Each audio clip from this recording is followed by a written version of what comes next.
Olá, seja bem-vindo. Eu sou o Ricardo Dias e no vídeo de hoje vamos entender por que nós cristãos chamamos a Bíblia de Palavra de Deus. É comum ouvir as pessoas afirmando que é muito difícil estudar a Bíblia. Isso é verdade quando o estudo da Bíblia é feito fora do seu contexto original. Antes de qualquer coisa, é preciso enfatizar dois pontos muito importantes. O primeiro é em relação à transcendência da Bíblia e o segundo é a sua catolicidade. Bom, vamos ao primeiro. Quando falamos que a Bíblia algo é transcendente, significa que este algo ultrapassa a natureza física das coisas. Ou seja, é algo que está além do físico, é algo metafísico.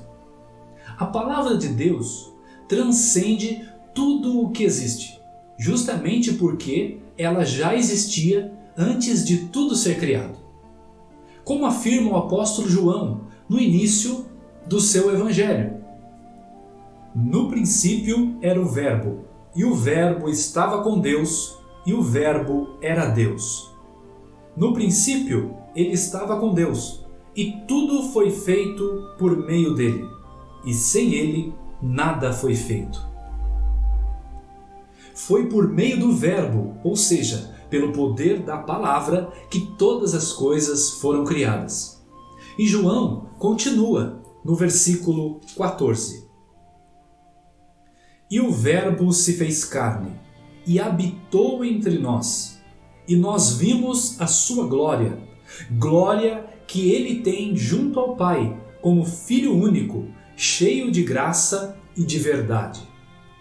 Isso é muito significativo, pois João está literalmente afirmando que Jesus, o Filho único de Deus, que se fez carne para habitar entre nós, ele próprio é a palavra de Deus.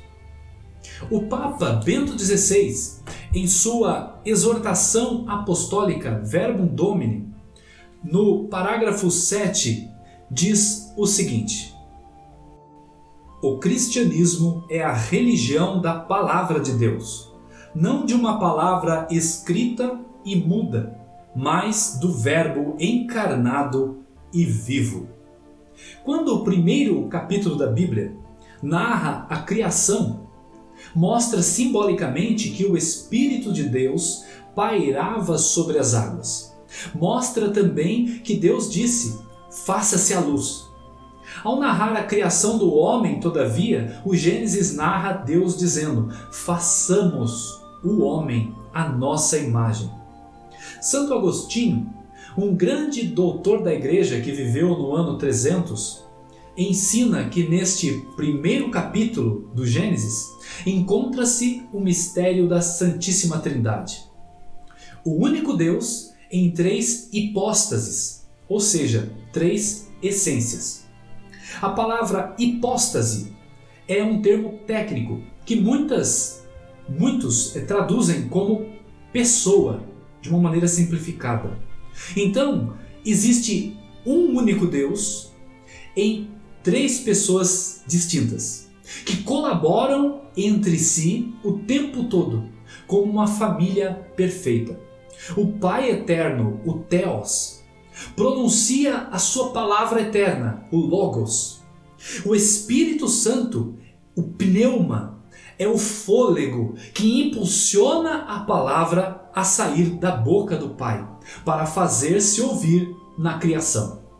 A afirmação no plural de Gênesis capítulo 1, versículo 26, façamos o homem à nossa imagem, testifica esta colaboração do único Deus, agindo sobre as três hipóstases na formação do universo. Isso é fantástico. O Pai, o Filho e o Espírito Santo criam o gênero humano. Com esta base teológica, entendemos que a Sagrada Escritura não é apenas um livro a ser estudado como um texto morto do passado, nem tampouco estudado na forma puramente científica ou histórica. Também não se trata de uma obra que pode ser lida e interpretada de qualquer forma. A Escritura é a palavra de Deus e deve ser lida e entendida inteiramente sob o prisma da revelação em Jesus Cristo, pois Ele é a palavra do Pai.